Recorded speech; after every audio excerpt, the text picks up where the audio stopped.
সরকারের পক্ষ থেকে যেটা বলা হয়েছে, তাদের এই সফরের উদ্দেশ্য হচ্ছে বাংলাদেশ থেকে যে লন্ডার্ড মানি আছে, যার একটা বড় মানে এই হারাম দূষিত টাকাগুলোকে পবিত্র করা হয়েছে ওই লন্ডনের জমজমের পানি দিয়ে, ওইখানকার ফাইন্যান্সিয়াল ইন্ডাস্ট্রি দিয়ে।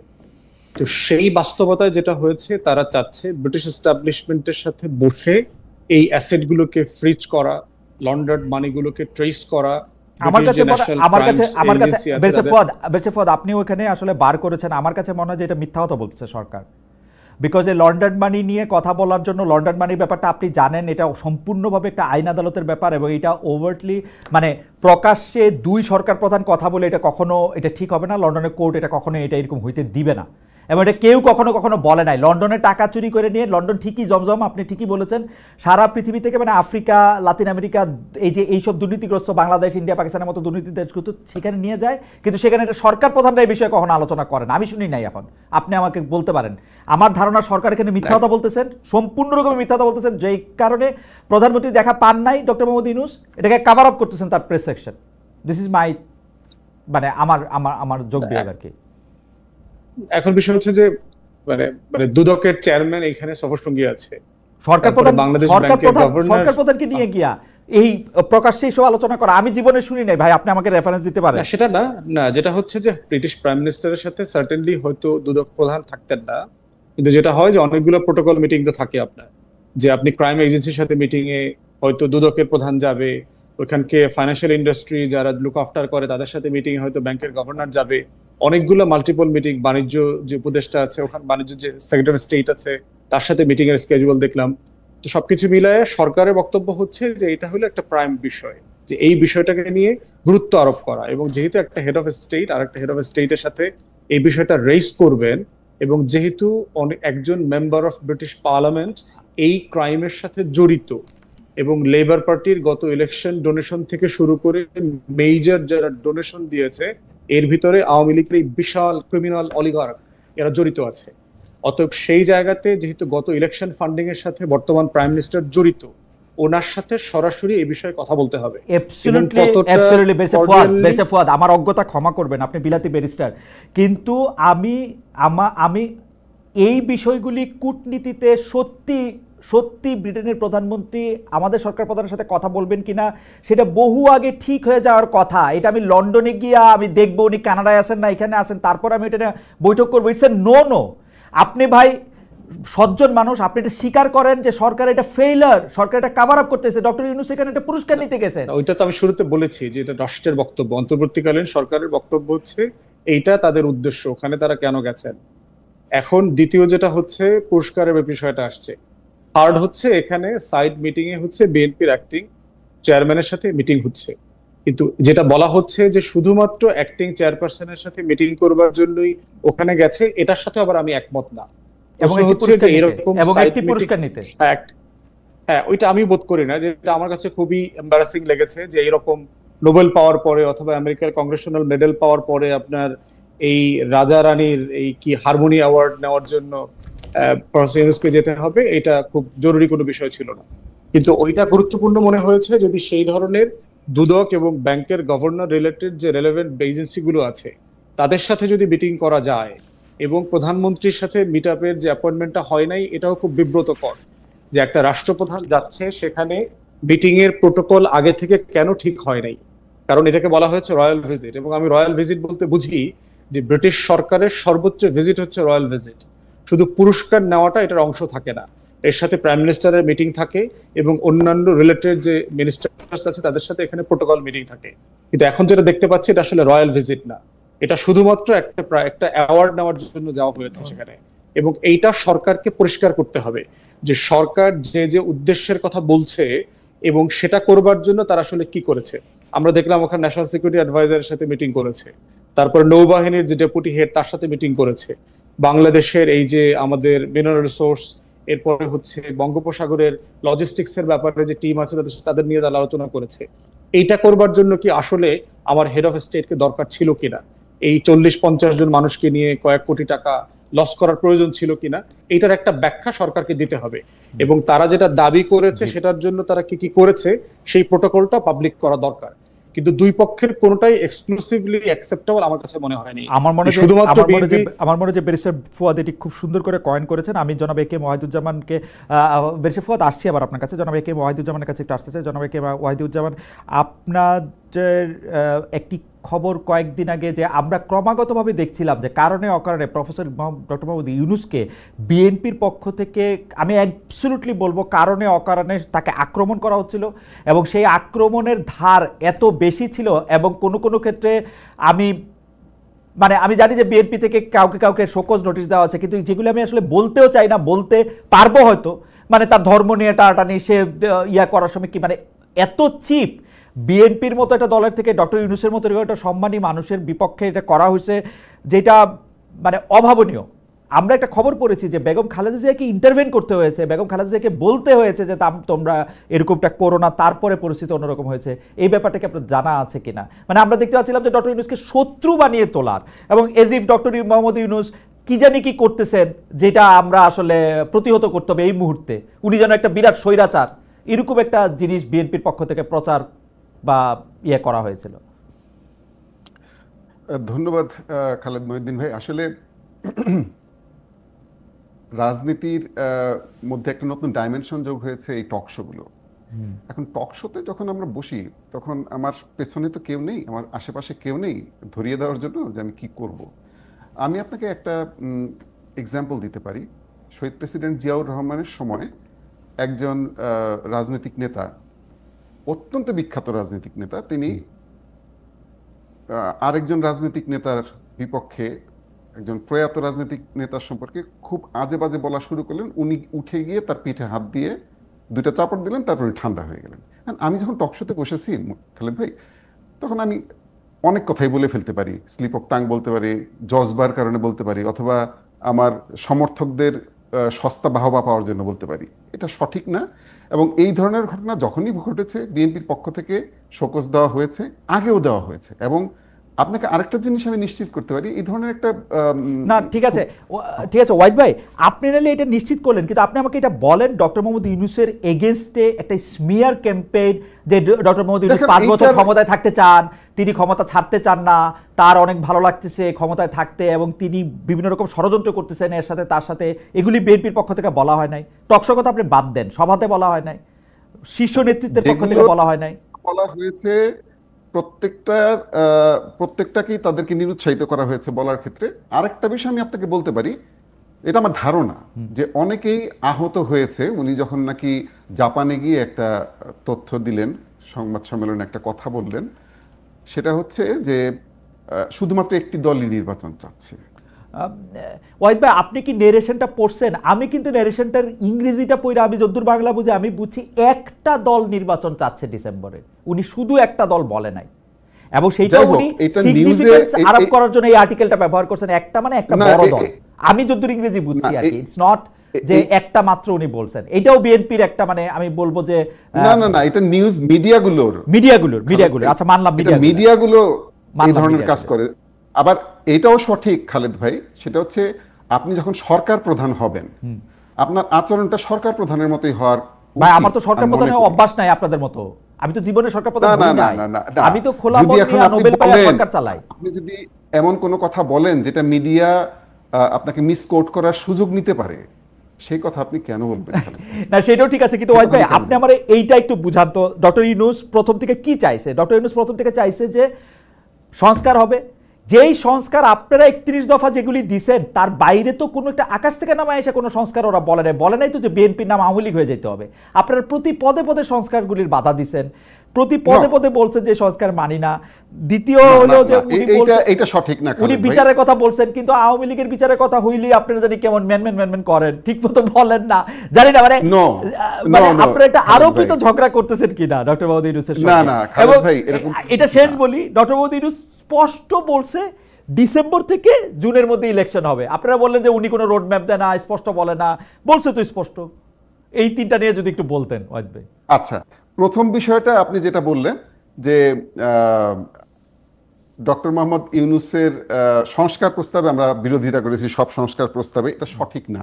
বাংলাদেশে সংস্কার প্রস্তাব সবার প্রথম দিয়েছেই বিএনপি। না, সেটা তো বিএনপির সংস্কার প্রস্তাব। আমি আপনাকে একটু একটু বলি, জি। বিএনপি যেহেতু বিএনপি সংস্কার প্রস্তাব দিয়েছে, সেহেতু সংস্কার শব্দটার প্রতি কমিটমেন্ট বিএনপিরই বেশি। হ্যাঁ। এবং এখন ঐক্যমত কমিশনের একজন দায়িত্বপ্রাপ্ত ব্যক্তি তিনি কিন্তু প্রকাশ্যে একটা টক শোতে বলেছেন যে তার দেখা মতে ঐক্যমত কমিশনে যারা যে রাজনৈতিক দলগুলো যে সংস্কার প্রস্তাবের যে রিভিউ যেটা দিয়েছে, তাদের মতামত যেটা দিয়েছে, তার মধ্যে সবচেয়ে গোছানো মতামত ছিল হচ্ছে বিএনপির। আমিও তাই বলি তো, কিন্তু সেই সংস্কার প্রস্তাবে মানা করে কেন বিএনপি? বিএনপি চাইলেই তো 2 মাসের বিএনপি একবারও নিষেধ করে নাই। বিএনপি তো বলতেছে যে সংস্কার প্রস্তাব যদি খালেদ ভাই এইটা হয় যে একটা নির্দিষ্ট সরকার দিল বা আরেকটা রাজনৈতিক দল দিল, যেটা সংস্কার প্রস্তাব ওইটাই মানতে হবে, তাইলে কিন্তু এটা সংস্কার প্রস্তাব হয় না। ওকে খালেদ ভাই, এইটা সবগুলো রাজনৈতিক দল আছে, তাদের সবার সাথে আলোচনা করবেন, যেটা তার ঐক্যমত কমিশন হয়েছে কেন। এখন এইটা আমি বলবো যে এটা একটা মিডিয়া ক্যাম্পেইন চলেছে বিএনপির এগেনস্টে, যে বিএনপি সংস্কার চাচ্ছে না। এখন যদি আমি বলি যে অন্যরাও তো সংস্কার চায়, আমি একটা করে ধরাই দিতে পারবো যে কে কোন সংস্কারের বিরোধিতা করতেছে। এইটা আমার কাছে মনে হয়েছে কিছু শিশুসুলভ আচরণ মনে হয়েছে। যেমন যারা যারা সংস্কারের এই প্রস্তাব মানবে না, যে ধারার বিপক্ষে থাকবে, সেটা ইন্টারনেটে আমরা পাবলিশ করে দেবো। এটা আমার মনে হয়েছে যে আমরা যখন বাচ্চা ছিলাম, আচ্ছা, আমাদের মধ্যে দেখা যেত কেউ কোনো কিছু করলে পাবলিক টয়লেটে গিয়ে নাম লিখে দিয়ে আসতো, ওই ধরনের আচরণ মনে হয়। ওয়াহিদ ভাই, সেটা ঠিক আছে, আমরা এটা নিয়ে আপনার থেকে বিস্তারিত শুনবো। আপনি বলেন তো যে এই যে ইলেকশনের ডেটটা নিয়ে আপনাদের মধ্যে মানে দ্বিধাটা ছিল, এটাও আপনি একটু ব্যাখ্যা করছেন। এই দ্বিধাটা কি একটা প্রকৃত দ্বিধা নাকি মানে একটা পলিটিক্যাল? একেবারে অ্যাবসলিউটলি এটা আমরা আমাদের সমর্থকের কথা চিন্তা করেছি। কারণ বিএনপির সমর্থক আমরা, বিএনপির বিগত দিনের সবগুলো নির্বাচন আমরা যেটা দেখেছি, বিএনপি করে আসলে সমর্থকের বাইরে বিএনপির সবচেয়ে বড় শক্তিটা হচ্ছে ফ্লোটিং ভোট। ওকে, এই ফ্লোটিং ভোট ভোটার যারা, তারা আসলে একটু ভোট দিতে যাবে একটু সুবিধাজনক অবস্থান পেলে।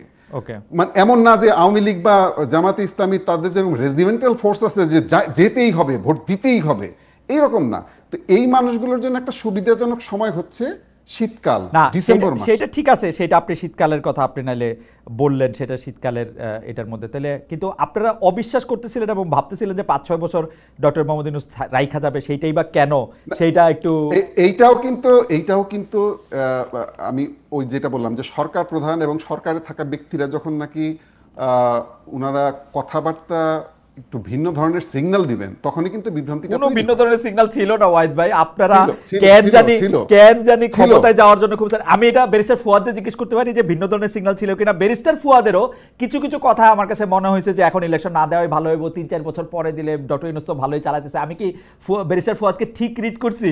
ব্যারিস্টার ফুয়াদ, এরকম কি মনে হয়েছে আসলে আমাদের উপদেষ্টাদের কথা শুই না যে না ঠিক আছে 2-3 বছর যাক? কারণ সংস্কার বলতে যেই সংস্কার 6টা কমিশন মিলা করছে, আপনিও নিশ্চয়ই পড়ছেন, আমিও 31 দফা বিএনপির মানে ওই 31 দফা পইরা আমার কাছে মনে হয়েছে বিএনপি আরো বড় বড় সংস্কার চায় এবং আগের থেকে চায়। সুতরাং এখানে কোনো পার্থক্য ছিল না।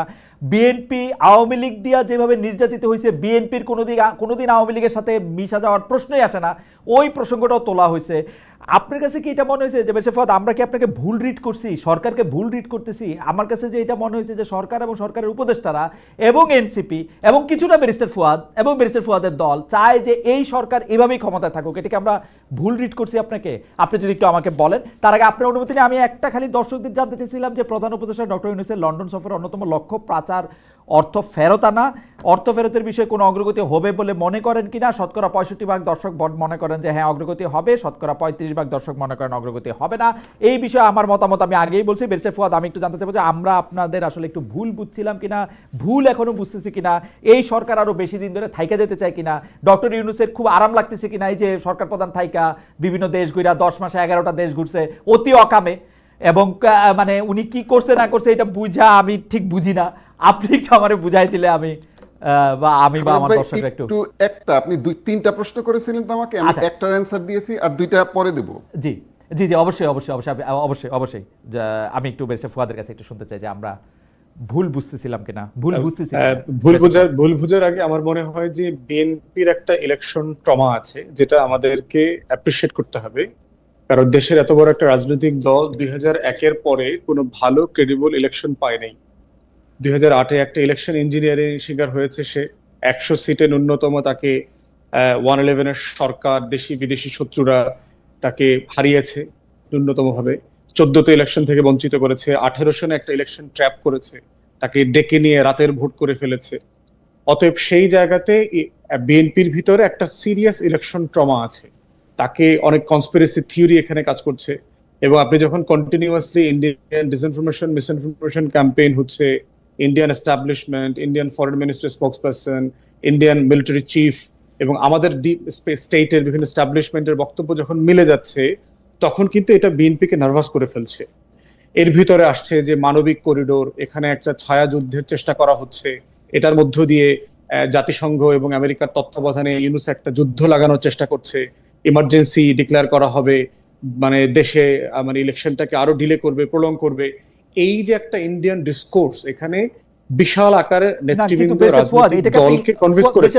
এটাকে আপনি ইন্ডিয়ান ডিসকোর্স বলতেছেন, কিন্তু আমি তো দেখছি যে দেখেন ওইখানে মানবিক করিডোর হবে না, ত্রাণ করিডোর হবে, আমরা কিন্তু জানতাম না আনটিল এন্ড আনলেস পররাষ্ট্র উপদেষ্টা আমাদেরকে বলেন এই কথা।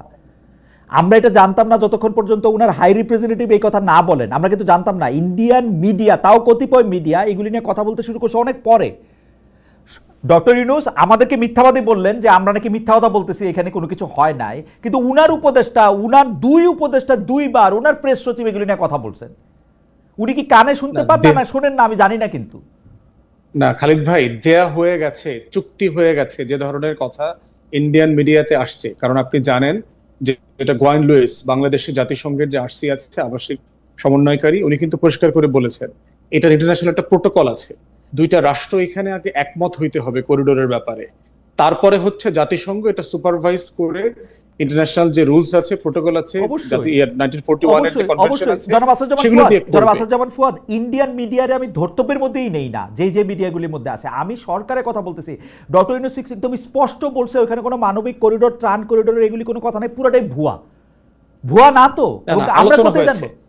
আলোচনাটা হয়েছে না, যেটা হয়েছে আমি যেটা সবগুলো বক্তব্য থেকে নিয়েছি যে রোহিঙ্গা প্রত্যাবর্তনের যে আলোচনাটা চলছে, সেখানে এরকম একটা করিডোরের আলোচনা কেমনে সম্ভব? আপনি আমার বলেন, প্যাচটা আপনি দেখেন, প্যাচটা আপনি দেখেন, হতে পারে তো, প্যাচটা আপনি দেখেন, এটা তো সিকিউরিটি ইস্যু তো খালিদ ভাই, এটা সিকিউরিটি ইস্যু, রাষ্ট্রের প্রত্যেকটা আলোচনা তো আপনি প্যাচটা দেখেন, আপনি বিএনপি ট্রমাটার কথা আপনি বললেন, আপনি প্যাচটা দেখেন, আপনি বার্মার সাথে কূটনৈতিক সম্পর্কও রাখছেন, আবার আরাকান আর্মির সাথেও কথা বলতেছেন প্রকাশ্যে, আপনার সরকার, আপনার উপদেষ্টা এটাতে কথা বলতেছে। তো এটাতে তো বিএনপি যে এখানে একটা যুদ্ধ পরিস্থিতি হবে, বিএনপি তো এই ধারণার বাইরে থেকে কেমনে যাবে?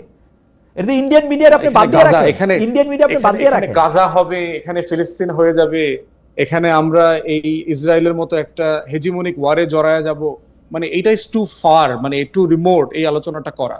আপনি যেটা করতে পারতেন, এই আলোচনাটা অন মেরিট বাংলাদেশের সিকিউরিটি ডিসকোর্স থেকে আপনি করতে পারতেন। আপনি ইন্ডিয়ান বক্তব্যটা না খেয়ে আপনি সরাসরি বলতে পারতেন যে এইটা আমাদের ন্যাশনাল সিকিউরিটির জন্য একটা ভায়াবল প্রপোজিশন কিনা, বিকল্পটা কি হতে পারে।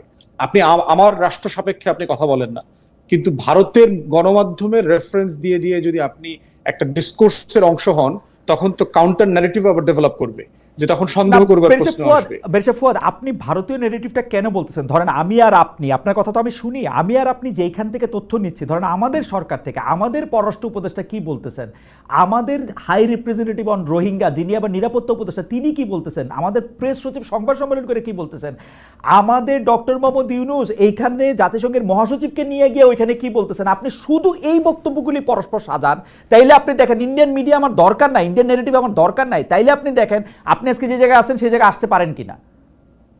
না, কনসার্ন হওয়ার মতো কিছু নাই তো, কনসার্ন হওয়ার মতো কিছু নাই, যে শুধু ইন্ডিয়ান মিডিয়াটা বাদ দিলে আমাদের কনসার্ন হওয়ার কিছু নাই।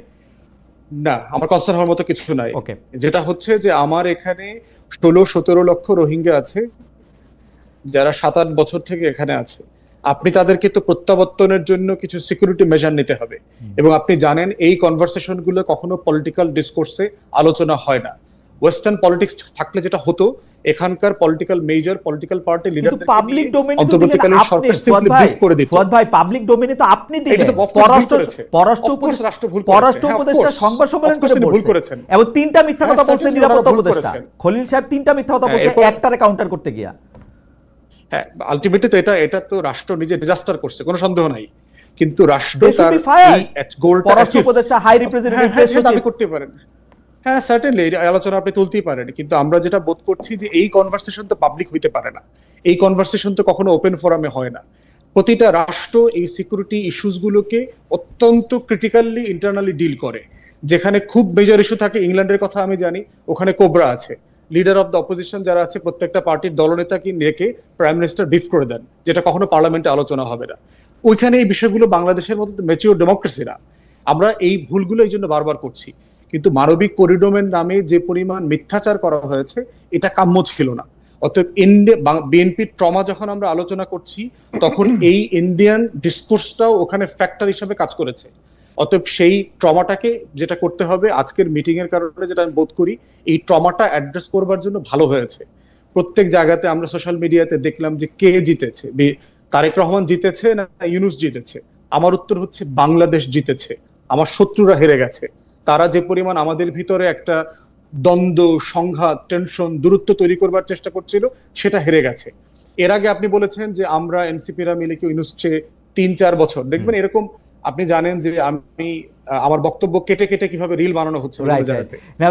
আমি লাইনটা পুরো করি। সেনাবাহিনী, ভারত আর বিএনপি হচ্ছে এক দল। এনসিপি, ডক্টর মোহাম্মদ ইউনূস এবং ব্যারিস্টার ফুয়াদ সহ আরো যারা আছেন তারা হচ্ছেন এক দল। তারা হচ্ছেন দেশপ্রেমিক শক্তি এবং ওনারা সরকারি দল। হ্যাঁ হ্যাঁ, ওনারা সরকারি দল, আমরা বিরোধী দল, এরকম না না, আপনারা সরকারি দল, আপনারা সরকারি দল। ইউনূস সাহেব, আপনারা শুনেন, ওয়াহিদ ভাই বিরোধী দল। হ্যাঁ হ্যাঁ হ্যাঁ। আর্মি হচ্ছে, দেখেন ডিজিএফআই হচ্ছে ইউনূস সাহেবের আন্ডারে। ডিজিএফ এর ফেইলিওরও সেনা প্রধানের উপরে যায় এবং বিএনপির উপরে যায়। খুব ইন্টারেস্টিং। কিন্তু একটা বিষয় হলো খালেদ ভাই, আমি একটু আসতেছি, ফুয়াদ ভাই একটু শেষ করে আসতেছি, একটা মিনিট, ফুয়াদ একটু শেষ করে আমরা আসতেছি। হ্যাঁ, আমি শেষ করে ফেলি। একটা বিষয় হচ্ছে যে মানে রাষ্ট্র কোন জায়গা থেকে গণ অভ্যুত্থান পরবর্তীতে আপনার দায়িত্ব দিয়েছে এই সরকারকে, এটা কিন্তু একটা রেগুলার 90 দিনের একটা কেয়ারটেকার গভর্নমেন্ট না। Every institutions of the country have been broken into pieces. কোনো মানে ফাংশনাল প্রফেশনালিজম আমার রাষ্ট্রের কোনো জায়গাতে নাই। সিভিল ব্যুরোক্রেসি বলেন, মিলিটারি ব্যুরোক্রেসি বলেন, সচিবালয় বলেন, এভরি ইনস্টিটিউশনস সিম্পলি একটা সিন্ডিকেটেড ক্রিমিনাল গ্যাংয়ে পরিণত হয়েছে প্রত্যেকটা প্রতিষ্ঠান। আমাদের পুলিশ বাহিনী বলেন, ল এনফোর্সমেন্ট এজেন্সিজ বলেন, ইন্টেলিজেন্স এজেন্সি বলেন, প্রত্যেকটা জায়গায়। তো সেই রকম একটা জায়গায় আপনার আচরণ প্রত্যেক জায়গায় আপনি প্রফেশনাল করতে পারবেন, বাস্তবতা তা না। ভিতরের খবর আপনিও জানেন, ওয়াহিদ ভাইও জানে, আমরাও জানি। আন্তরিকতা থাকার পরেও সিম্পলি কোনো ফাংশনাল ডিসকোর্স রেজাল্ট নিয়ে আসতে তারা পারছে না। দিনের ব্যাপারে যেটা হয়েছে যে আমি একটা ইন্টারভিউতে কদিন আগে বললাম যে ভারতীয় গণমাধ্যমে বলা হচ্ছে নির্বাচিত সরকার না আসা পর্যন্ত কোনো স্থিতিশীলতা আসবে না। আমার বক্তব্যটা ভারতীয় গণমাধ্যম বলেছে, এই অংশটা কেটে দিয়ে বললেন যে ব্যারিস্টার ফুয়াদও এখন বিশ্বাস করেন যে নির্বাচিত সরকার ছাড়া দেশ স্থিতিশীল হবে না। ক্যান্টনমেন্টের বক্তব্য, বিভিন্ন বক্তব্য এরকম আসছে। ঐক্যমতের ব্যাপারে আমি বলেছি, আমরা প্রথম দল, রাজনৈতিক দল যারা আগস্ট মাসে প্রফেসর ইউনূসকে লিখিত দিয়ে এসেছি যে 18 মাস থেকে 24 মাসের ভিতরে নির্বাচন করতে হবে কোনোভাবে, এর বাইরে গেলে আপনি সিচুয়েশন নিয়ন্ত্রণ করতে পারবেন না। প্রথম রাজনৈতিক দল হিসেবে আমরা লিখিত প্রস্তাব দিয়েছি। তারপরে উনি সেপ্টেম্বরে জাতিসংঘে গিয়ে নিউ ইয়র্ক টাইমসের ইন্টারভিউতে উনি বলেছেন ডিসেম্বর থেকে জুনের মধ্যে নির্বাচন হবে। এবং আমরা কিন্তু আমাদের পজিশনে কনসিস্টেন্টলি একই জায়গাতে আছি যে ডিসেম্বর থেকে জুন যেটা আমরা প্রস্তাব দিয়েছি অরিজিনাল। আমরা বক্তব্য কি দিয়েছি যে নির্বাচন কবে হবে, 6 মাস হবে, 2 বছর হবে, 4 বছর হবে, এটা ঐক্যমতের ভিত্তিতে সিদ্ধান্ত হতে হবে যখন নির্বাচিত হবে। আমি একটা ছোট প্রশ্ন করে রাখি, আমরা কিন্তু এটা বারবার শুনতে পাচ্ছি আর কি সরকারের কাছ থেকে। সরকার খোলাখুলি বলতেছে যে আগের আমলারা যারা আছেন তারা সহযোগিতা করতেছে না। সেনাবাহিনীর কথাটা মুখ দিয়ে বলে না, সহযোগিতা করতেছে না, কি করতেছে এটা বোঝা যায় না, কিন্তু বলে যে সহযোগিতা করতেছে না। আমি ওইটা ঠিকমতো করতে চাইলেও করতে পারতেছি না, আপনিও এরকম বললেন আর কি, করতে চাইলেও করতে পারতেছেন। তো এটা সমাধান হইলো যে আমি কিছুদিন পর পর দলবল নিয়ে একটু বিদেশে চলে যাই, তাহলে আমার জন্য একটু ভালো, তাই তো? না, বিদেশে ধরেন রাষ্ট্রীয় স্টেট প্রটোকল এবং এটা তো আপনি কোনোভাবে অ্যাভয়েড করতে পারবেন না। না, রাষ্ট্রীয় সফরে এইরকম অন্তর্বর্তী ইন্টারিম আসলে রাষ্ট্রীয় সফরেই যায় না মানুষ। আর এটার মধ্যে হচ্ছে ওইটা তো ইলেকশন টাইম গভর্নমেন্ট, একটু পার্থক্য আছে খালিদ ভাই, ওইটা তো election time government. Election time গভর্নমেন্টের তো অ্যাবসলিউট জুরিসডিকশন, কাজের পরিধি, মেয়াদ ওটা সংবিধানে স্পেসিফিকলি বলে দেওয়া আছে। ওকে, অতএব তার অন্য কার্যক্রম আমাদের কাছে ভিজিবল হয় না। কিন্তু ইন্টারিম অ্যাডমিনিস্ট্রেশনে কিন্তু আপনার আর একটু কাজের পরিধি অনেক বেশি, যেহেতু গণ অভ্যুত্থানের পরে আসছে তাকে অনেক কাজ করতে হয়েছে, এবং এই কাজগুলো করবার এই বাস্তবতাগুলো তৈরি হয়ে আছে। ওকে, ঠিক আছে। আমরা একটু ধন্যবাদ ব্যারিস্টার ফুয়াদ। আমরা একটু জনাব কে ওয়াহিদুজ্জামানের কাছে যাই। জনাব কে ওয়াহিদুজ্জামান, অনেকগুলি কথা আপনার জমে আছে, আপনি যদি একটু সংক্ষেপে শেষ করেন, আমাদের কিছু মানে একটা অরিজিনাল প্রশ্নও আছে। প্রথম কথাটা হচ্ছে আওয়ামী লীগ নিষিদ্ধ করার বিষয়টা দেখেন, ব্যারিস্টার ফুয়াদ এখানে আছেন, ওনার প্রতি সম্মান জানিয়ে বলছি, গত আওয়ামী লীগ আমলে যে পরিমাণ রিপ্রেশন বিএনপির উপর দিয়ে হয়েছে, বিএনপি তো ভিকটিম, বিএনপি কেন আওয়ামী লীগের বিচার চাবে না? এই যে একটা ক্যাম্পেইন চালানো হয়েছে, টাকা খায় যাবে না? আওয়ামী লীগ যে টাকাগুলি মেরেছে সে টাকাগুলি খাবে বসে বসে এখন হ্যাঁ, এখন না, সেটা তো আমরা দেখতে পাচ্ছি কারা খাচ্ছে, সেটা আসবো আমি। কারা খাচ্ছে? এখন বিষয়টা হচ্ছে বিএনপি কি চায়, উনি একজন আইনজীবী মানুষ, উনি তো আমার চেয়ে এটা ভালো জানেন। বিএনপি চেয়েছে বারবারই যে আইনের মাধ্যমে করতে হবে। ইনফ্যাক্ট গত ডিসেম্বরে এই ধরনের একটা প্রস্তাব গিয়েছিল, আইন মন্ত্রণালয় থেকে গিয়েছিল, উপদেষ্টা পরিষদে সেটা নাল এন্ড ভয়েড করে দিয়েছে। ওনারা দুইজন উপদেষ্টা নাকি প্রচন্ড বিরোধিতা করেছেন যে না, এটা করা যাবে না। আইনের মাধ্যমে আপনি বিচার না করে আপনি কি একজন ডেপুটি সেক্রেটারিকে দিয়ে সিগনেচার করে একটা দলকে নিষিদ্ধ করবেন? এটা খালেদ মহিউদ্দিন ভাই, আপনি সরকারি চাকরি করছেন, আমিও করছি, আমরা বুঝি না। এটা তো একটা প্রতীকী ব্যাপার ওয়াহিদ ভাই, এটা একটা প্রতীকী ব্যাপার। এই আমি যদি এখন নির্বাহী আদেশ দিয়ে নিষিদ্ধ করে রাখতে পারি, আমি নির্বাহী আদেশ দিয়ে নিষিদ্ধ করে রাখবো। আইনের ব্যাপারটা যদি আমার আরো বেশি আমাকে আইনি সংকটের মধ্যে ফেলে, অনেকগুলি হিয়ারিং আমার করতে হয়, আমি ওটা করবো না। না না, আপনি দুইটাই, আপনার প্রথম কথা হচ্ছে আপনি তো আইন করবেন আগে, তারপরে তো ওই আইন দেখায়, তো তারপরে আপনি নির্বাহী আদেশ দিবেন। আপনার এই আইসিটির আইনের ভিতরে তো ওইটার মধ্যে আনতে হবে, তারপরে তো আপনি ওটার নির্বাহী আদেশ দিবেন ওটার ভিত্তিতে যে বিচার প্রক্রিয়া চলমান, সুতরাং কর্মকাণ্ড স্থগিত। সরকারি কর্মকর্তা কিন্তু আপনিও ছিলেন, আপনি জানেন। বিষয়টা হচ্ছে, বলেন। আমি অল্প দিন ছিলাম ভাই, আমি অত জানি না। শোনেন ভাই, ওই ট্রেনিং এর ভিতর দিয়ে যারা গেছে তারা এগুলো বোঝে।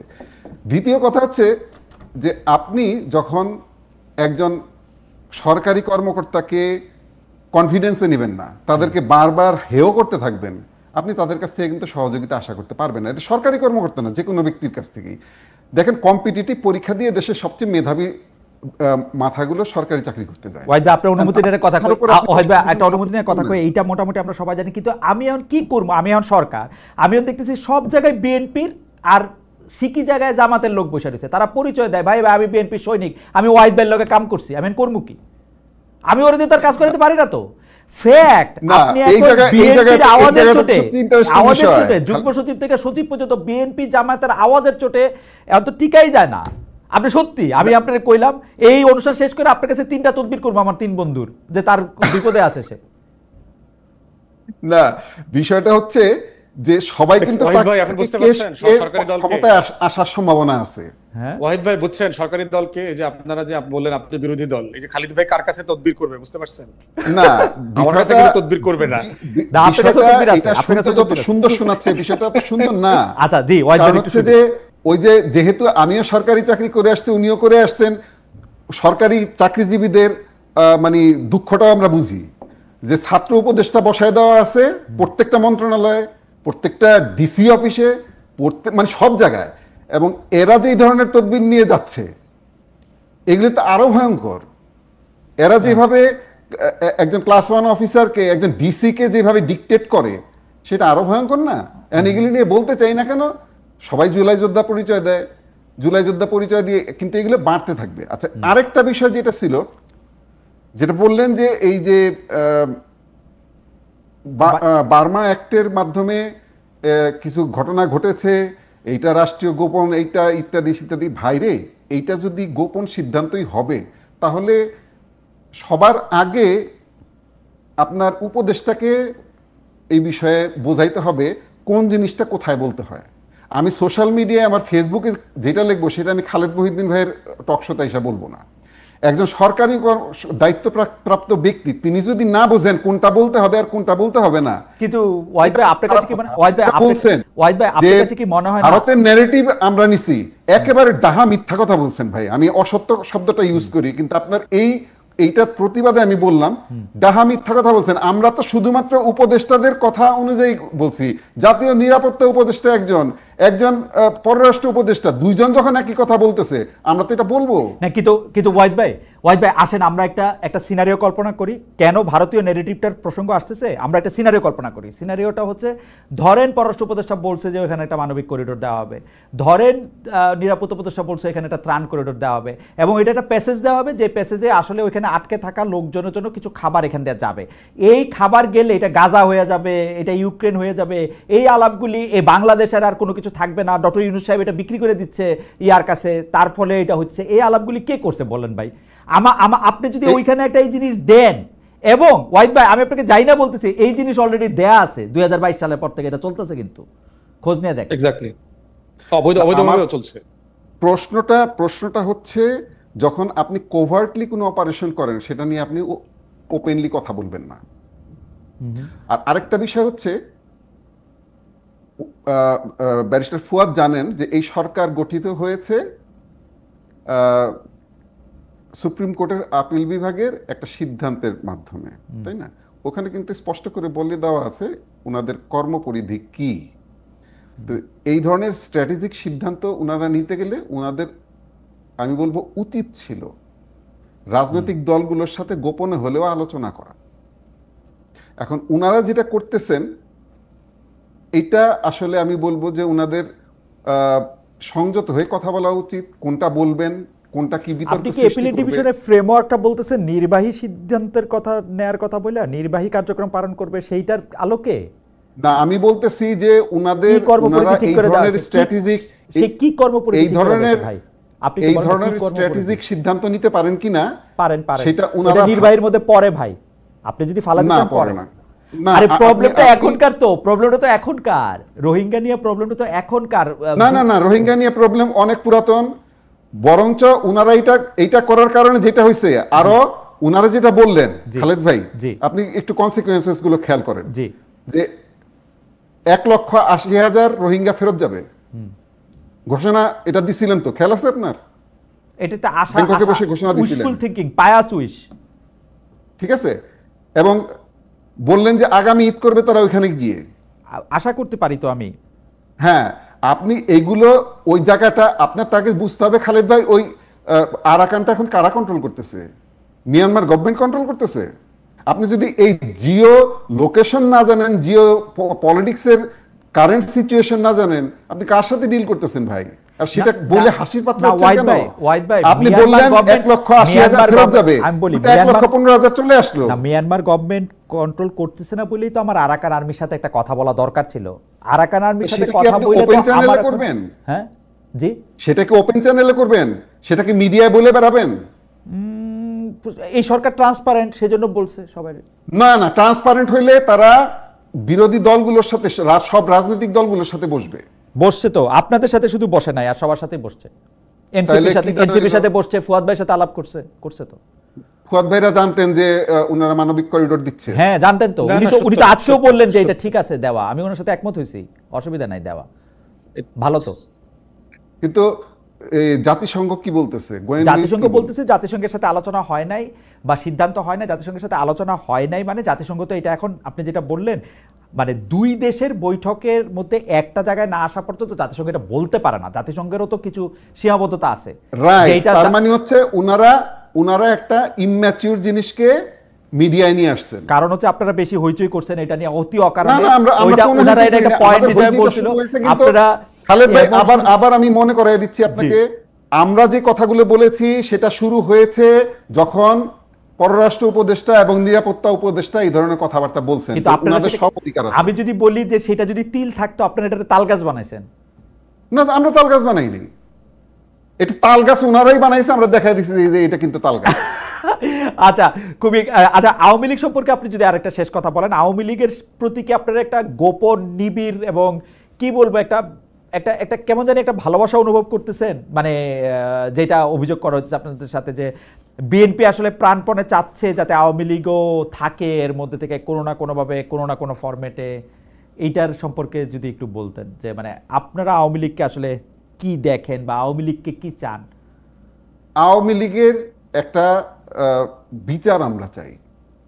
আমরা বিচারের মাধ্যমে আওয়ামী লীগের যে রাজনৈতিক দল হিসেবে এবং যারা এই ঘটনাগুলোর সাথে জড়িত ছিল তাদের শাস্তি হোক, আমরা এটা চাই। ওকে, এই ঘটনাগুলির সাথে যারা জড়িত ছিল তাদের শাস্তি চাচ্ছেন জনাব এ কে এম ওয়াহিদুজ্জামান। আমি একটু ব্যারিস্টার আসাদুজ্জামান ফুয়াদকে দেখতেছি। ব্যারিস্টার আসাদুজ্জামান ফুয়াদ, যে আমাকে একজন বলতেছে যে আমি প্রশ্ন একটু লম্বা করে করতেছি সেজন্য ক্ষমা প্রার্থী, কিন্তু আপনারা আসলে আওয়ামী লীগের কি চান? মানে ব্যাপারটা কি একটা আওয়ামী লীগ একটা হুটু টুটসি এরকম একটা হয়ে থাক যে ওরা মানে দে আর অলওয়েজ আদার এরকম একটা হয়ে থাকুক, এটা চাইতেছেন নাকি আসলে কোনটা আপনাদের চাওয়া?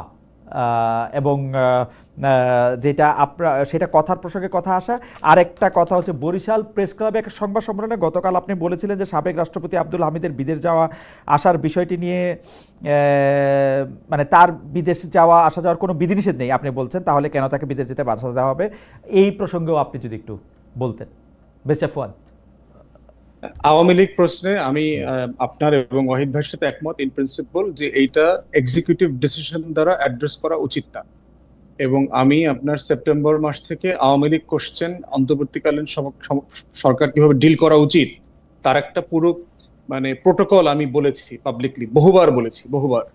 এবং আমি এটা প্রস্তাব করেছিলাম যে আমেরিকার কংগ্রেশনাল হিয়ারিং মডেলে এটার একটা গণশুনানি হওয়া দরকার, যেখানে বাংলাদেশের যে কোনো নাগরিক রেজিস্ট্রেশন করে লিখিত অথবা অনলাইনে অথবা সশরীরে মতামত দিতে পারবে। এবং এই গণতদন্ত কমিশনটা আপনার আমাদের সংসদ ভবনের যে কোনো একটা বড় হলে হতে পারে এবং এটা লাইভ ব্রডকাস্ট হবে, যেটা সিনেট হিয়ারিং এর মতো কংগ্রেশনাল হিয়ারিং এর মতো হয়। আমাদের একটা বিটিভি সংসদ এটা লাইভ ব্রডকাস্ট করবে। সেখানে আমাদের যারা অংশীজন আছে, রাজনৈতিক দল, শহীদ পরিবার, আহত পরিবার এবং এভরিবডি, মানবাধিকার কর্মী যারা ছিলেন, লয়াররা ছিলেন, দেশি বিদেশি সাংবাদিকরা ছিলেন, সবাই মতামত দেখ। এবং এই মতামতের কি হবে আমি এরকম 6-7টা প্রিজাম্পশন করেছি কি কি হতে পারে, কি কি মত আসতে পারে। এতে কি প্রথম মত আসতে পারে যে আমরা এতে কি আওয়ামী লীগকে বক্তব্য দেওয়ার সুযোগ দেওয়া হবে বা সেই আওয়ামী লীগকে কেউ? না না, আওয়ামী লীগকে, কারণ তো তার এটা তো ট্রায়াল না, এটা হচ্ছে গণ অভ্যুত্থানের পরাজিত শক্তি। ওকে, তাকে নিয়ে আসলে কি করা উচিত? এই প্রো ডেমোক্রেসি প্ল্যাটফর্মে যারা কাজ করেছেন, 24-এ যারা জিতেছেন, তাদের ম্যান্ডেটটা কি হওয়া উচিত আওয়ামী লীগ প্রশ্নে, এইটার প্রেক্ষিতে আপনি দেখবেন হয়তো 5-6-7টা মতামত আসতে পারে। আপনি দ্বিতীয় বিশ্বযুদ্ধের পরে নাৎসি অথবা ফ্যাসিস্টদেরকে যেভাবে ডিল করেছে সেটা করতে পারেন। আপনি সাউথ আফ্রিকান মডেলে ট্রুথ অ্যান্ড রিকনসিলিয়েশন মডেলে ডিল করতে পারেন। আপনি এটা অ্যাটর্নি জেনারেল মতামত নিতে পারেন রাষ্ট্র। আপনি আইসিটিতে রেফার করতে পারেন। এখন সরকার আওয়ামী লীগকে যেরকম নির্বাহী আদেশে নিষিদ্ধ করেছে ওইটা কি ঠিক আছে বলে আপনি মনে করেন, নাকি বিএনপি যেরকম বলে যে বিএনপি যেরকম বলে যে না, নির্বাহী আদেশে না করে এটা একটা কোর্টের আদালতের আইনের মাধ্যমে এটা করা হলে এটা ভালো হতো? ওইটা একটা আমি বলেছি যে গণতদন্ত কমিশন অথবা গণশুনানি করলে যেটা হতো, আপনি 6-7টা মডেল পেতেন। এরপরে যেটা হতো, এই মডেলগুলোকে দিয়ে আপনি রেফারেন্ডামে দিয়ে দিতেন জনগণের কাছে যে আমরা আওয়ামী লীগের প্রশ্নে এই 7টা মতামত পেয়েছি, আপনি কোনটার সাথে একমত, অথবা আপনার ভিন্ন মতের জায়গাটা কোথাও সেটাও বলেন। তাহলে যেটা হইতো যে এত বড় একটা সিদ্ধান্ত নেওয়ার ক্ষেত্রে জাতীয় ঐক্যমত প্রতিষ্ঠার জায়গাটা আমরা করতে পারতাম এবং সেখানে জুডিশিয়াল ওভারসাইট থাকতো, পাবলিকের ম্যান্ডেট থাকতো। সিম্পলি যেই প্রসেসে আপনাকে এই মানে কয়েকটা মিছিল মিটিং করে যেভাবে ছাত্রলীগকে নিষিদ্ধ করা হয়েছে, এই প্রসেসগুলো ওয়ার্ক করে না। এবং এমন একটা আইন দিয়ে করা হয়েছে যেটা দিয়ে জামাতকে নিষিদ্ধ করা হয়েছিল গত সরকারের শেষ দিকে, ওয়ার্ক করে নাই, ফাংশনাল হয় নাই। কারণ গণ অভ্যুত্থানের একটা বড় ঘটনা। সরকার তাহলে এই পথে কেন হাঁটলো? আমার কাছে মনে হয়েছে একটা জিনিস আপনি এক জায়গায় দুষ্টামি করে বলেছেন যে আমি তো রাজনীতি করি নাই ভাই, আমি তো সাদামাঠা ভাবে যা বুঝি তাই করি, জনগণ আমাদেরকে 5 বছর দেখতে চায়। একজন উপদেষ্টা বলছে না, আমি বাজারে গেছিলাম, সবাই বলছে স্যার 5 বছর থাকেন। এখন এই ধরনের নাইভিটি আছে এই সরকারের উপদেষ্টাদের মধ্যে, এস্টাবলিশমেন্টের মধ্যে, এবং তারা খুব ক্রিটিক্যালি দেখে না একটা রাজনৈতিক দল সিচুয়েশন গুলোকে অত ক্রিটিক্যালি দেখে। এইটা তাদের একটা ল্যাকিংস। দ্বিতীয়ত যেটা মনে হয়েছে সেটা হচ্ছে তার সময়ের এবং কাজের প্রায়োরিটির একটা জায়গা আছে। তারা বোধ করছে যে এত বড় কাজগুলোকে নিলে আমরা যে কাজগুলো করে ইলেকশন এক্সিটের দিকে যেতে চাই সেটা আসলে আমরা শেষ করতে পারবো না। এই দুইটা জায়গাতে মনে হয়েছে যে আমাদের মানে ওনারা আটকে গেছেন। তৃতীয়ত হচ্ছে ওয়াহিদ ভাই একটা জিনিস রেফার করছিলেন যে চিটাগং পোর্টের একটা টার্মিনাল একটা কোম্পানিকে দেয়া অথবা হিউম্যানিটেরিয়ান করিডোরের কনভারসেশন করবার এখতিয়ার ম্যান্ডেট আছে কিনা। আমার আছে, আমি এটা মনে করি আছে। প্রথম কথা হচ্ছে সংবিধানের 106 দ্বারা এই সরকার গঠিত হয়নি, এই সরকার গঠিত হয়েছে গণ অভ্যুত্থানের ম্যান্ডেট দ্বারা। প্রোটোকল, আপনি এটাকে লিগালাইজ কিভাবে করবেন যে বিয়েতে কিন্তু না রেজিস্ট্রেশন মানে করা শর্ত না। এইটা তো বেরিসে ফুয়াদ, আমার এবার আপনার কথা শুনতে পাইতেছেন কিনা একটু অনুরোধ করতে ইচ্ছা করতেছে, কারণ হচ্ছে যে আপনি শপথটা নিলেন 106 এর ম্যান্ডেট দিয়া, আর যখন আপনার যেইটা সুবিধা, আপনার পকেটে দুইটা বইই থাকে, আপনার যখন বিপ্লবী সরকার হইতে গণ অভ্যুত্থানের সরকার হইতে ইচ্ছা করে তখন আপনি ওই বই বাইর করেন, যখন আপনি বলেন যে আপনি সাংবিধানিক সরকার তখন আপনি এই বই আমারে দেখান। মানে ইশাককে আপনি মেয়র বানাবেন কিনা তখন আপনি সংবিধান দেখান, আইন দেখান, কি দেখান না দেখান জানি না, যখন আবার আরেক সময় গণ অভ্যুত্থান দেখান যে আমার এটা ম্যান্ডেট আছে। এই জন্য আমার পজিশন পরিষ্কার ছিল খালিদ ভাই শুরু থেকে, যে আমি কনস্টিটিউশন সাসপেন্ড করতে বলেছি।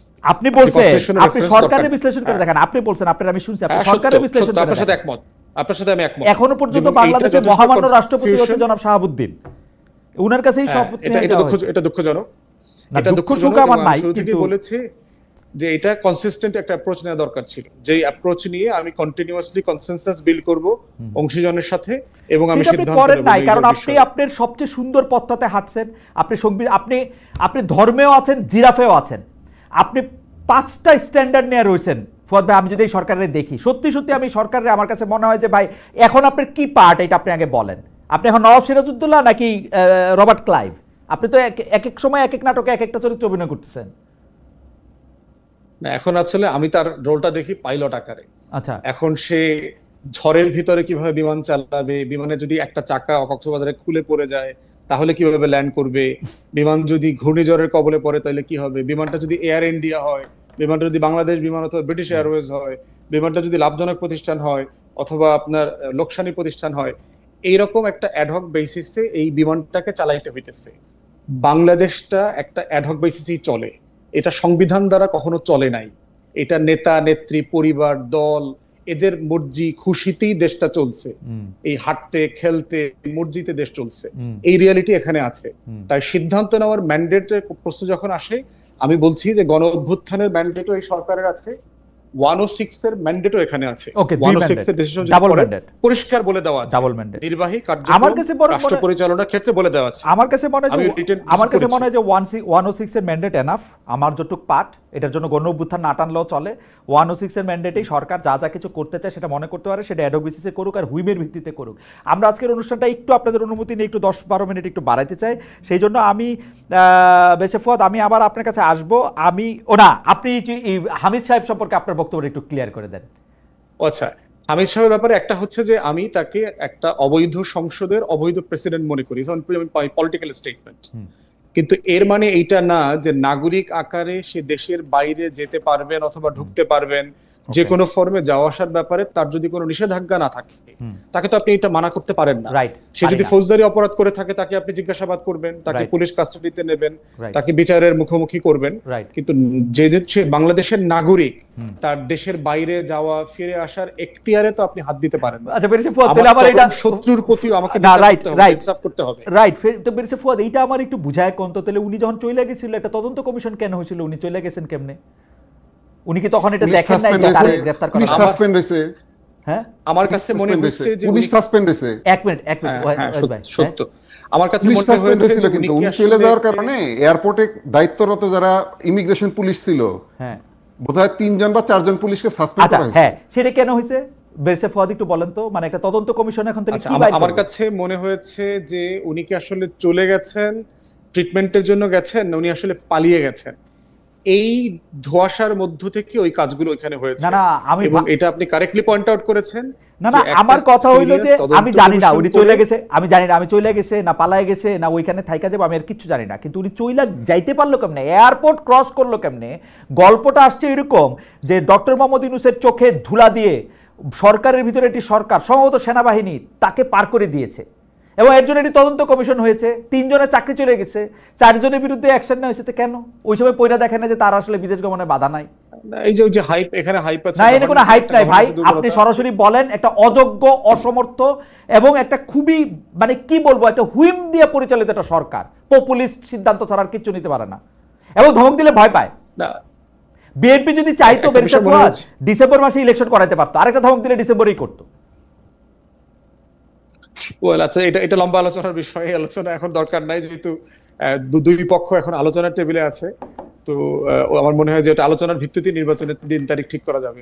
ওকে, আমি ব্যারিস্টার ফুয়াদ থেকে একটু, ব্যারিস্টার ফুয়াদ এই ব্যাপারে একটু আমাকে একটু সাহায্য করেন। আমি যে প্রশ্নটা এখন করতেছি, because there R some law terms, আপনি আমাকে লিগ্যাল টার্মস আপনি আমাকে কারেক্ট করেন ইফ আই এম রং। জনাব ওয়াহিদুজ্জামান, তারেক রহমান সাহেব দেশে আসতেছেন না কেন? আমরা নানা ধরনের বয়ান শুনতেছি বিএনপি থেকে। বিএনপি ওই ডক্টর ইউনূস সরকারের মতোই 100 রকম বয়ান দেয়, কিন্তু এইটার মধ্যে থেকে বয়ান দিচ্ছে যে দেশে তার বিরুদ্ধে কিছু মামলা টামলা আছে, আরেকবার বয়ান দিতেছে যে দেশে তার নিরাপত্তার ঝুঁকি আছে, আরেকবার শুনতেছি যে না তাও না, তিনি এখন আসলে ডক্টর ইউনূস ম্লান হয়ে যাবেন। তো এর কোনটা হইলে অসুবিধা জনাব তারেক রহমানের? আমি জীবনেও দেখি নাই উনারে আপিল আদালতে উনার কেসগুলিকে তুলে নেওয়া হয়েছে ইন অ্যাবসেন্সিয়া, যেখানে উনি পূর্বতন কোর্টের উপর অনাস্থা প্রকাশ করতেছেন, বর্তমান কোর্টে হাজির না হইয়া। এটা হয়েছে জীবনে? আপনার তো এই কোর্টের উপর আস্থা নাই, আগের কোর্টের উপর আস্থা ছিল না, তো আপনার আস্থাটা কোথায়? এবং তারেক রহমান সাহেব কবে দেশে আসবেন, দেশে আসতেছেন না কেন আসলে, মানে এটা একটু বলবেন, মানে এটার কারণটা কি? ধন্যবাদ আপনাকে। আমি জানি না কি কি ধরনের ন্যারেটিভ আপনার সাথে বোধহয় আমার একদিন ব্যক্তিগতভাবে আলাপ হচ্ছিল, সেখানে আমরা কিছু আলোচনা করেছিলাম। যাক, সেটা আমি আমি যেটা বুঝি সেটা হচ্ছে এখানে তিনটা ফ্যাক্টর মূলত কাজ করেছে। একটা হচ্ছে, প্রথম সবচেয়ে বড় ফ্যাক্টর ছিল হচ্ছে ওনার নিরাপত্তা। আচ্ছা, নিরাপত্তাটা একটু ব্যাখ্যা করবেন ওয়াহিদ ভাই? নিরাপত্তাটা একটু যদি ব্যাখ্যা করেন, তার নিরাপত্তার ঝুঁকিটা কার কাছ থেকে? আমি শুধু একটা দর্শকের মতামত পড়ে শোনাই। এম এস সোবান, উনি বলছেন, খালেদ ভাই আপনার কাছে একটা প্রশ্ন, আপনি দুই পক্ষেই কথা বলেন, আসলে সঠিক কোনটা আমরা কিভাবে বুঝবো, পারলে উত্তর দিবেন। আমি বুঝি না বলেই আমি দুই পক্ষে কথা বলি ভাই, প্রশ্ন যেগুলি আছে সেগুলি আমি করি, এগুলি একটাও আমার প্রশ্ন না, আমার মতামত না। যাই হোক ওয়াহিদ ভাই, আপনি বলতেছিলেন নিরাপত্তার ঝুঁকিটা কোন জায়গায়, সেটা যদি একটু বলতেন তারেক সাহেব। প্রথম কথা হচ্ছে, আমি আমার উদাহরণ দিতে পারি। আপনি যখন একটা সিচুয়েশনের ভিতর দিয়ে যান, আপনার ফ্যামিলি যখন একটা সিচুয়েশনের ভিতর দিয়ে যায়, তখন তার কিছু ব্যক্তিগত নিরাপত্তা ঝুঁকি, যেটা আপনি মনে করবেন, যেমন আমি মনে করি, আমি সত্যি কথা বলতে কি, বাংলাদেশ থেকে যখন বের হয়ে যাই, আমি পালিয়ে যাই, মানে আমি এতটা ইনসিকিউর থাকতাম বাংলাদেশে, আমাকে ওই যে তুলে নেওয়ার চেষ্টা করছে বেশ কয়েকবার র্যাবের জিয়াউল হাসান, জিয়াউল হাসান র্যাবে ছিল। জি, তো শুনতে হাস্যকর শোনাবে আপনার যে মালয়েশিয়া যাওয়ার পরেও আমি এমনকি সিকিউরিটি গার্ড দেখলে আমার ভয় করতো, একটা ট্রমা হয়ে যায়। এটা এই প্রসেসগুলো, এই সিচুয়েশনগুলোর ভিতর দিয়ে যে গেছে, আপনি এটা তার এটা নিয়ে হাসি করা বা এটা আসলে অমানবিক বিষয়। না না না, এটা আমি অ্যাবসলিউটলি আপনার সাথে একমত, কিন্তু আমি এখন আপনাকে আমি ওনাদের বিষয়টা বলি, ট্রমার ব্যাপারটা আমি একমত। হ্যাঁ, দেশনেত্রী বেগম খালেদা জিয়া ওনার লাইফে অনেকগুলো ফেজের ভিতর দিয়ে গেছেন, খুব ভয়ঙ্কর ভয়ঙ্কর ফেজ। যেমন উনি যখন জনাব তারেক রহমানকে নিয়ে প্রেগনেন্ট, সেই সময় পাক ভারত যুদ্ধ শুরু হলে উনি বাংলাদেশে ওনাকে পাঠিয়ে দিলেন প্রেসিডেন্ট সাহেব, এবং উনি যুদ্ধে চলে গেলেন। উনি জানতেন না যে ফেরত আসবেন কিনা। এর 5 বছর পরে এই 2টা বাচ্চা নিয়ে উনি আবার একই অবস্থা, মেজর সাহেব যুদ্ধে চলে গেলেন, প্রেসিডেন্ট সাহেব। কিন্তু ওয়াহিদ ভাই আমি, আপনি আমারে ভুল বুঝেন না, আমি এই ব্যাপারগুলোর সাথে একমত। আমাকে একটু বলতে দেন, আমি সিচুয়েশন বলে জানি বলে আপনাকে বলতেছি, বলতে দেন আমাকে। জি জি বলেন। এবং উনি কিন্তু খুব ইনসিকিউর ফিল করতেন 2 ছেলেকে নিয়ে। এরশাদের আমলে তারেক রহমান সাহেব যখন ঢাকা বিশ্ববিদ্যালয়ে পড়েন, উনাকে একবার তুলে নিয়ে ওনাকে পিটানো হয়েছিল। আপনি বোধহয় ছবিগুলো দেখছেন, আপনার মনে থাকার কথা, আপনি এখন আর্কাইভে গেলে পাবেন। এবং উনাকে ধরে নিয়ে পিটাইছিল সম্ভবত গোয়েন্দা সংস্থার লোকজন। এবং তারপরে উনি ছেলেকে আর ইউনিভার্সিটিতে যেতেই দেন নাই, ঢাকা ইউনিভার্সিটিতে যেতেই দেন নাই ভয়ে। এখন এই যে একটা ট্রমা আছে, আপনার বেনিগনা একুইনোর একটা ঘটনা আছে ফিলিপাইনের, এইটা নিয়ে ওনার উপরে ওনার পরিবার থেকে একটা চাপ আছে যে তুমি সিকিউরিটি নিশ্চিত না করে কিন্তু দেশে যেও না। দ্বিতীয় বিষয় যেটা আছে, ওকে, সিকিউরিটি নিশ্চিত না করে দেশে যাওয়ার ব্যাপারে পরিবারের একটা, জি আপনি একটু দ্রুত যদি শেষ করেন তাহলে এটা একটা আপনার পয়েন্ট। দ্বিতীয় যে বিষয়টা আছে মামলার, হ্যাঁ মামলা, উনি দেশে না গেলে তো মামলাটা কিভাবে ফেস করবেন এটা আমার বলেন। এখন যে মামলা তো উঠে গেছে সব, না এখন যাবেন উনি, এখন যাবেন উনি, মামলা তো উঠে গেছে না। এটা পৃথিবীর যে আমি 2টা জিনিস আপনাকে বলি, রাজনীতিবিদদের নিরাপত্তার ঝুঁকি জনাব একুইনোর কথা আপনি বলছেন, তারও আছে। আমি এখন যে দেশে আছি সেই দেশেও আছে। জনাব ট্রাম্প গুলি খাইছেন কতক্ষণ আগে। আমি চাই কিন্তু এই ঝুঁকি আসে বলেই তো সারা দেশের মানুষের মাথার মুকুট উনি কি খালি এখন প্রধানমন্ত্রীর আসনটাতে বসলেই বুঝবেন যে উনার আর ঝুঁকি নাই? বিষয়টা ওই যে আপনাকে আগেই বলেছি যে এটা আপনি আমি বুঝবো না, এই সিচুয়েশন গুলোর ভিতর দিয়ে যারা গেছে, যাদের পরিবার গেছে, তারা বুঝবেন। ওকে। আর বিচারের বিভাগে তো যখন আপনি আপিল করবেন, বিচারের বিষয়টা। আর তৃতীয় যে বিষয়টা আপনি বলেছেন, এটা অনেকের ধারণা, এবং ওনার সাথে আমার কথা বলেও বিভিন্ন সময় মনে হয়েছে। আমি ব্যক্তিগত গতকালকের একটা ব্যক্তিগত বলি, ওনার সাথে বিভিন্ন দেশের গুরুত্বপূর্ণ ব্যক্তিরা সাক্ষাৎ করছেন, অতীতেও করেছেন। উনি এগুলো ছবি কখনোই সোশ্যাল মিডিয়ায় দিতে দেন না, এবং আমার হাতে যখন কখনো চলে আসলে উনি পার্সোনালি গতকালে ফোন করছেন উনি যে আপনি এটা কিন্তু এখন দিয়েন না, কারণ হচ্ছে যে আমার ডক্টর সাহেবের সাথে আমার যেহেতু মিটিং আছে, এই মুহূর্তে এটা দিলে ফোকাসটা এইদিকে চলে আসবে, এটা একটা ইমব্যালেন্স তৈরি করবে। উনি প্রত্যেকটা মানুষের তার নিজের মতো, আপনি সব গ্রামার দিয়ে সবকিছু সেট করতে পারবেন না। উনি হয়তো চান যে, আমার যেটা মনে হয়েছে যে এখন যদি যান, এই যে কথাটা অভিযোগটা আপনারা করলেন, হাসাহাসি করলাম আমরা, যে আমার কাছে তদবির করবে, তার মানে মানুষ বুঝতে পারছে বিএনপি পাওয়ারে চলে আসবে, বিএনপি সবাই তার পক্ষে। এখন হলো বাড়তি একটু প্লেন ভাড়া খরচ হইতেছে ওয়াহিদ ভাই, মানুষ লন্ডন গিয়ে ওনার কাছে তদবির করে আসতেছে। শফিক সাহেব গেছে, সবাই যে ইউনূস সাহেব গেছে, দেখা পায় না, শফিক সাহেব গেছে, না এই যে শফিক সাহেব ইউনূস সাহেব পায় না না না না না না, আমি অনেক এই বিষয়গুলো আমি সাক্ষী। আচ্ছা, তাহলে আপনার কাছে করে যে উনি বলেন যে আপনি এখানে আসছেন কেন, প্লেন ভাড়া দিয়ে আসছেন কেন, ঠিক আছে, আপনি গুলশান অফিসে যে আমার সাথে স্কাইপে বসেন নাই কেন, এত খরচ করছেন কেন, এবং দেখাও করেন না। ওকে, আমার আচ্ছা ঠিক আছে, দেখা যায় জুমার নামাজ পড়তে যায় ওনার সাথে একটা ছবি তুলে আসে। হ্যাঁ, বুঝতে পারছেন? এইটা আপনি ঠিক বলছেন যে যাচ্ছে, কিন্তু যে ওনার দেখা পাচ্ছে এটাও সঠিক না। আচ্ছা ঠিক আছে, আমরা আপনাকে ধন্যবাদ জানাই জনাব একে ওয়াহিদুজ্জামান। আমরা একদম শেষ পর্যায়ে চলে আসছি। আমার শেষ প্রশ্ন ব্যারিস্টার ফুয়াদের কাছে, সেটি একটি হলো, আপনি জুলাই হত্যাকাণ্ডের বিচার প্রক্রিয়া নিয়ে আপনি আমাদের অনুষ্ঠানে বলতেছিলেন, কিন্তু সম্প্রতি আপনি বলেছেন যে বিচারের যে ন্যূনতম গ্রহণযোগ্য মান, সে ব্যাপারে কোনো প্রকার আপোষ করা যাবে না। আপনি নিজের ইউটিউব চ্যানেলে, যেটাতে আপনি পডকাস্ট করতেছেন সেখানে আবার বলছেন যে আদালত পাড়ায় নতুন চেহারায় মাস্তানি শুরু হয়েছে, মামলাতে নিজের মতো করে রায় দেওয়ার জন্য বিচারপতি ও বিপক্ষের আইনজীবীদের হেনস্থা করার সকল অপচেষ্টা চলমান। আপনার অভিযোগ মতো অপচেষ্টা যদি সফল হয় তাহলে ন্যায় বিচার হবে, এমন আস্থা কি রাখা যায়? আসলে এই প্রশ্নটা উঠতেছে আন্তর্জাতিক অপরাধ ট্রাইব্যুনাল গঠনের পর যারা রাষ্ট্রপক্ষের আইনজীবী হিসেবে যারা নিয়োগ পেয়েছে, তারা প্রায় সবাই আগের আমলে ছিলেন আসামি পক্ষের আইনজীবী। এতে কনফ্লিক্ট অফ ইন্টারেস্টের প্রসঙ্গ বারবারই আসছে। ব্যারিস্টার ফুয়াদ, আমরা একটু আপনার থেকে কম্প্রিহেনসিভ 2 মিনিট একটু শুনতে চাই। একটা বিষয় হচ্ছে, ওই বিভিন্ন আইনজীবীরা যে মাস্তানি করছেন, ওটা আমি আইসিটির ব্যাপারে বলি না, ওটা সুপ্রিম কোর্টের এভারেজ প্র্যাকটিসের কথা বলছি। এবং বিভিন্ন রাজনৈতিক দলের যারা আইনজীবীরা আছেন, তারা খুবই বাজে আচরণ করছেন, বিভিন্ন অন্য আইনজীবীদেরকে হেনস্থা করা, আওয়ামী লীগের দোসর হিসাবে মামলার একটা প্রতিযোগিতা আছে, যেমন ধরেন বেক্সিমকোর উকিল কে হবে, নাসা গ্রুপের উকিল কে হবে, রানা প্লাজার ওই ক্রিমিনালের উকিল কে হবে, অথবা ওই যে আপনার করোনার যে সার্টিফিকেট জালিয়াতি করলো ওই লোকের উকিল কে হবে।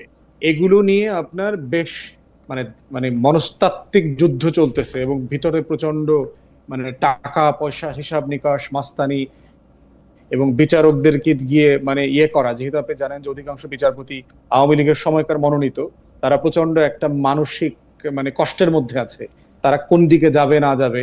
তো তাদেরকে ওই মনস্তাত্ত্বিক দুর্বলতাটার একটা সুযোগ নিয়ে হুমকি দিয়ে বিচার প্রক্রিয়াকে তাড়িত করবার চেষ্টা করা হয়। এবং মাঝখানে একজনকে দেখলাম, একজন সিনিয়র আইনজীবীকে একদল আইনজীবীরা মিলে কোর্টে হেরে যাওয়ার পরে ঘুষি পর্যন্ত দেওয়ার চেষ্টা করা হয়েছে, এবং একটা ভিডিও দেখলাম। এগুলো তো খুব দুঃখজনক। গণ অভ্যুত্থানের পরের যদি এই খাইসলত গুলো আমাদের না বদলায়, তাহলে ঠিক মজলুমের জালেম হয়ে ওঠার যে ইতিহাস আমরা জানি, এবং একই প্রসেসে তার যে পতন হয়, সেই প্রক্রিয়ার মধ্য দিয়ে যাবার আশঙ্কা আমি করছি। আইসিটির ব্যাপারে যেটা বলেছেন, সেখানে ব্যাপারে আমি কথাটা পাবলিকলি বারবার বলি, ওনাদের সাথে দেখা হইলেও বলি যে আপনাদের বিচার করবেন, এটা ফাইন, কিন্তু মানের ব্যাপারে কখনো যেন কম্প্রোমাইজ করবার সুযোগ না আসে। কারণ মনুষ্যত্ব সেখানেই প্রমাণিত হয় যে আপনার শত্রুর সাথে আপনি কতটুকু ইনসাফ করতে পারেন, ওটাই হলো মনুষ্যত্বের স্ট্যান্ডার্ড। হাসিনাকে আমরা সবাই অপছন্দ করি, কিন্তু পলিটিক্যালি তাকে আমি ঘৃণা করি, কিন্তু বিচারের ব্যাপারে তার ব্যাপারে শতভাগ ইনসাফ করতে হবে, এই কথাটা আমরা সব জায়গায় দেখতে চাই, আমলে দেখতে চাই। ওকে, তো আইনজীবীরা যারা যে ফর্মে প্র্যাকটিস করছেন তারা যেন সব জায়গাতে এই জায়গাটা মেনে চলে। একটা পলিটিক্যাল প্রশ্ন, শেষ পলিটিক্যাল প্রশ্ন আপনাকে আর ওয়াহিদ ভাইকে আমি একটা শেষ পলিটিক্যাল প্রশ্ন করব জানার জন্য, যদি জানতে পারি। সেটা হচ্ছে যে জাতীয় নির্বাচনের দিকে এখন দেশ চলে যাচ্ছে, বিএনপির সঙ্গে আপনারা যুগপৎ আন্দোলনে ছিলেন, হাসিনা বিরোধী আন্দোলনেও আপনারা আসলে রাজপথে ছিলেন। আপনাদের দলের জোট বা বাংলাদেশের রাজনৈতিক জোটগুলি আসলে এখন কীরকম হতে পারে, এনসিপি কি হতে পারে, সেটা যদি 1 মিনিট এরকম বলেন যে মানে রাজনৈতিক জোটের চেহারাটা কীরকম হবে? আপনারা তো আর মানে এবি পার্টি হিস্টোরিকভাবে যেহেতু জামাত ইসলামী থেকে বেরিয়ে এসছে, তারা তো আর জামাত ইসলামের সাথে জোট করতে পারবে না, মানে বিষয়টা কি হবে যদি একটু বলতেন চেহারাটা। আমি বলবো? হ্যাঁ, আপনি 1 মিনিট বলেন, আমি ওয়াহিদ ভাইকে দিয়ে শেষ করব। শিক্ষক, একটা বিষয় হচ্ছে যে মোটা দাগে দলের সাইজ যদি দেখেন, আমি নিজেও গত 5 দিন আমার গ্রামে ক্যাম্পেইন করে আসলাম। বিএনপির সাইজ এবং বিএনপি কে পলিটিক্যালি ইলেকশনে চ্যালেঞ্জ করবার মতো দল কিন্তু এরপরে 10 পর্যন্ত আমি কাউকে দেখি না। বিএনপি ছাড়া বাকি সবগুলো দলও যদি একসাথে নির্বাচন করে, সেক্ষেত্রেও 100 আসনে বিএনপি কে চ্যালেঞ্জ করাটাও অনেক মুশকিল হয়ে যাবে বলে বোধ করছি চলমান বাস্তবতায়। 6 মাস পরে বাস্তবতা কি হবে সেটা তো আমরা এখনো বুঝতে পারছি না। তো সেখানে ধরে নেওয়া হচ্ছে মোটা দাগে বিএনপি সরকার গঠন করবে। আমার কাছে প্রশ্ন ওইটা না যে বিএনপি সরকার গঠন করছে, আমার কাছে মোটা দাগের প্রশ্ন হচ্ছে বিএনপি কে পার্লামেন্টে এবং রাস্তায় প্রতিদিন ক্রিটিক কিভাবে করা হবে গণতান্ত্রিক পদ্ধতিতে। তাকে তো চেক অ্যান্ড ব্যালেন্সের মধ্যে রাখতে হবে, জবাবদিহিতার মধ্যে রাখতে হবে। বিএনপি যেভাবে জাতীয় ঐক্যমতের সরকার করবার প্রস্তাব দিচ্ছে এবং প্রচুর ছোট ছোট দলগুলো সব, অসুবিধা কি? বিএনপি শেখ হাসিনার মতো একটা দল করবে, সরকার করবে, একটা হাসিখুশি বিরোধী দল। এটা তো ধরেন আমরা একটা হাসিখুশি বিরোধী দল, আমরা তো ওইটা দেশের জন্য তো ক্ষতিকর খালিদ ভাই। দিন শেষে আমরা যারা কিন্তু বিএনপি আর কি করবে? বিএনপি তার কিছু করার নাই। আপনি যেটা বললেন সেটার সাথে আমি সম্পূর্ণ একমত। আসলে তো এখন বিএনপির মাঠে কোনো চ্যালেঞ্জ নাই, বিএনপির চ্যালেঞ্জ বিএনপি নিজে। কি করবে এখন বিএনপি? হ্যাঁ, ওইটাই হচ্ছে এখন আমাদের আলোচনার বিষয়, যে বিএনপি কে পার্লামেন্টে সিরিয়াসলি বিরোধী দল আকারে চ্যালেঞ্জ করতে পারবে, কথা বলতে পারবে, সেই রকম একটা ফোর্স নিয়ে আমাদের এখন কাজ করা দরকার। আমি ওইটা নিয়ে বেশি কনসার্ন। ওকে, কে ইমিডিয়েটলি ক্ষমতায় যাচ্ছে এটা আসলে এখন আলোচনার বেশি স্পেস। আমার মনে হয় যে পেরিসাব ফুয়াদ একদম ঠিক কথা বলছেন। 1 মিনিট একটু ওয়াহিদ ভাই বলেন তো, বিএনপি 297 আসন পাবে ধরেন, বা 90টা, এইটা বিএনপির জন্য ভালো হবে, খারাপ হবে, কি হবে? বিএনপি তো আবার এটা হাসিনা সরকারই হবে। আসলে বিএনপি কোন ধরনের সরকার হবে এটা আমি তো বলতে পারবো না, গণত্ব না আমি। তবে হ্যাঁ, বিএনপির এখন যে মাঠের অবস্থা সেটা বিএনপি ভালো করার আমি সম্ভাবনা দেখতে পাচ্ছি। বাট এইটাও সত্যি যে দীর্ঘ 15 বছর যাবৎ প্রায় 3 কোটি ভোটার যারা নতুন, তারা ভোট দেন নাই। উনারা কোন দিকে ভোট দিবেন সেটাও কিন্তু একটা ডিসাইসিভ ফ্যাক্টর হিসেবে কাজ করবে। বাট এটা আপনাকে আমি গ্যারান্টি দিতে পারি যে বিএনপি একটা জাতীয় সরকার গঠন করবে নির্বাচনের পর, এবং আমাদের ভারপ্রাপ্ত চেয়ারম্যান মহোদয়, ওনার যে ধৈর্য সহ্য আমি দেখেছি, মানে আমি ওনার কাছ থেকে শিখেছি এগুলো, যে আপনাকে গালি দিলে আপনি এটা সহ্য করতে হবে, আপনার সমালোচনাটা আপনি সহ্য করবেন, এবং উনি এটা অসাধারণ এটা নিতে পারেন উনি। মানে এই যে সমালোচনা, উনাকে ব্যঙ্গ করা, এগুলো নিতে পারেন উনি। এবং উনি অ্যাকচুয়ালি এই যে আমাদের অনেক সময় আমরা যখন বসি, আপনার মতো এরকম হঠাৎ করে কোশ্চেন করে বসেন, একটা থতমত খাওয়াই দেন আমাদের, মানে এটা উনি করেন যে স্পন্টেনিয়াসলি। আমি তারপরে না, আমাদের আজকে আর সময় না ওয়াহিদ ভাই, আপনার সাথে কথা বলা সবসময় আনন্দদায়ক, কিন্তু আপনি একটা দলের নেতারাই, জাতীয় সরকার করবে, দলের নেতারাই ওনাকে চ্যালেঞ্জ করে, এখনো দলের নেতারা ওনাকে চ্যালেঞ্জ করে, দলের নেতারা ওনাকে চ্যালেঞ্জ করে। একটা নমুনা দেন তো। স্ট্যান্ডিং কমিটিতে ওনার অনেক সিদ্ধান্ত আছে যেগুলো উনি স্ট্যান্ডিং কমিটিতে নিয়ে যায়, স্ট্যান্ডিং কমিটির সিনিয়ররা যখন বলেন যে না এটা করা ঠিক হবে না, উনি ওখান থেকে না, আমি বিশ্বাস করি না, আমি বিশ্বাস করি না। এটা আমাদের ভিডিও করে দেখায়, এটা আমাদের ভিডিও করে দেখায়, এটা তারেক সাহেবের সিদ্ধান্তের বাইরে গিয়ে কেউ তাকে ভিন্নমত পোষণ করে, এটা আমি বিশ্বাস করি। হয় এটা হয় খালেদ মহিউদ্দিন ভাই, পরিবারের সদস্যদের বাইরে, পরিবারের সদস্যদের বাইরে তো বটেই, স্ট্যান্ডিং কমিটির সিনিয়র লিডাররা যখন কোন একটা সিদ্ধান্ত নেন, উনি আলটিমেটলি ওইটাতেই অ্যালাইন হন। উনার মতের বিরুদ্ধে গিয়া নাকি ওই যে সমাজতান্ত্রিক দলগুলিতে আমরা সবাই মিলে চেয়ারম্যানের সিদ্ধান্তটা একসাথে, আমার নিজের দপ্তরের অনেক সিদ্ধান্ত দেখা যাচ্ছে সিনিয়ররা ওনারা এখনো পরীক্ষা নিরীক্ষা করছেন, এই কারণে বাস্তবায়ন হচ্ছে না, যেটা তারেক রহমান সাহেব চাচ্ছেন যে সে এই যে ইয়ের মাধ্যমে অনলাইনে আমাদের মেম্বার সংগ্রহ, আমাদের ডোনেশন, আপনি আমাদের বিএনপির ওয়েব পেজে যান, গিয়ে দেখবেন ডোনেশন দেওয়ার জায়গা আছে, সদস্য ফি দেওয়ার আমি জায়গা গেছিলাম, আছে, কিন্তু যেটা গেছিলাম। সিনিয়ররা এখন এটা নিয়ে যাই হোক, পরীক্ষা করতে চাচ্ছে। যাই হোক, আপনি মানে আছে। আমার যদি কোনোদিন এই মানে এটা দেখার সৌভাগ্য হইতো যে দলের মধ্যেও, কারণ এটা তার আসলে দলের মধ্যে আপনারা তার ভিডিও করে দেখাবেন না, কিন্তু দেখতে পারলে ভালো লাগতো। বিশ্বাস অবিশ্বাসের প্রশ্ন না, সেটা আমি মানে উজ্জ্বল করলাম, সেটা একটা রেটরিক, দেখলে হয়তো মনে হইতো যে